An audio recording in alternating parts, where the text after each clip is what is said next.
Hi, Dan Alasso with History for Today. And I'm going to begin this series on heuristics and biases today by talking about the confirmation bias. Before I do that, though, it's probably useful for me to mention that these two terms, heuristics and biases, are probably not completely understood or accurately used by some people, especially the term bias. When we hear the word, we tend to think of biased people, folks who have an axe to grind against some minority group, perhaps. Actually, the 16th century English word bias originally referred to an oblique line. So a more complete understanding of bias in thinking might deal with a tendency toward one thought, like the tilt in a lawn bowling pitch that tends to shift the ball in a particular direction. And that's where the term in English is from. It was first used this way in the game of bowls in 1560. More recently, statistics has defined bias as the difference between the expectation of a sample estimator and the true population value, which reduces the representativeness of the estimator by systematically distorting it. Now, in each case, the issue is a deviation from truth, or at least from an expected path. The ideal bowling pitch is flat, so that a tilt would deflect balls from their true course. It might be worth noting here that this truth is a desired ideal rather than a measured reality.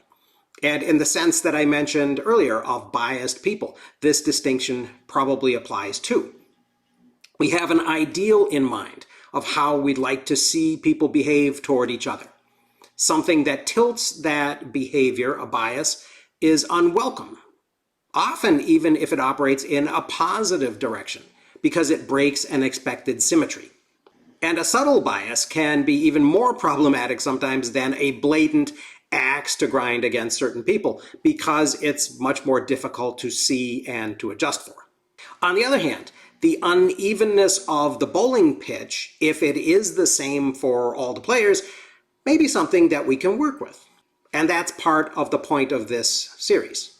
Another part of that point is that biases and heuristics aren't inherently bad. We don't have them because we're evil. We have them because they speed up our thought processes. And we evolved in a dangerous world where there was a survival advantage in thinking quickly, even if that sometimes meant making mistakes. The consequences of the two sides of a single decision are often very different. If we jump and run, and it turns out that there was no tiger in the tall grass, then we can laugh at ourselves, or at worst, be laughed at by other people. If we slow down and verify that it's really a tiger, then that verification is probably going to come in the form of being eaten, and possibly being eaten before we can pass on our genes. And so the people who wait and verify tend to get weeded out of the gene pool. If we look at general biases of thought, one of the most discussed today is the confirmation bias.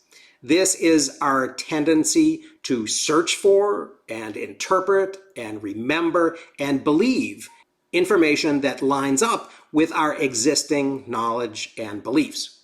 Again, it's very easy to imagine the evolutionary value of fitting new information into our already formed picture of the world, rather than breaking and rebuilding the whole paradigm every time we see something new.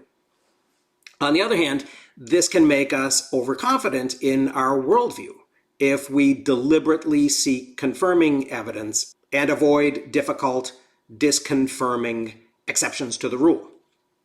Inductive reasoning that operates by creating knowledge from observation can have a dangerous blind spot if we ignore or if we can't see the data that doesn't fit the pattern that we already believe we've seen. In his book, Thinking Fast and Slow, Daniel Kahneman connects confirmation bias with memory. Associative memory is a process that searches for links between two unrelated ideas, or between a new idea and existing ones. And this helps us to make sense of the new information and to integrate it into our knowledge. And Kahneman observes that this process is already kind of biased. And he says that this problem with believing and unbelieving goes all the way back to the 17th century philosopher Spinoza.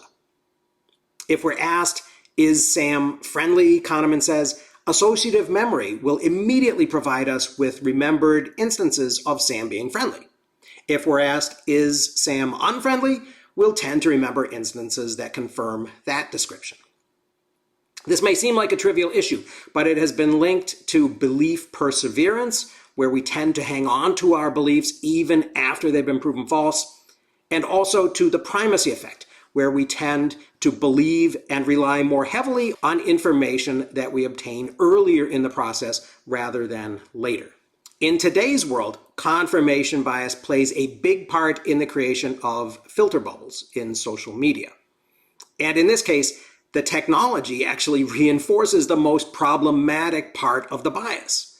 We not only accept more easily information that already fits our worldview, but social media and even search algorithms today have been programmed to record and to catalog our worldview, and then to provide us and serve us up with information that conforms to it and reinforces our beliefs.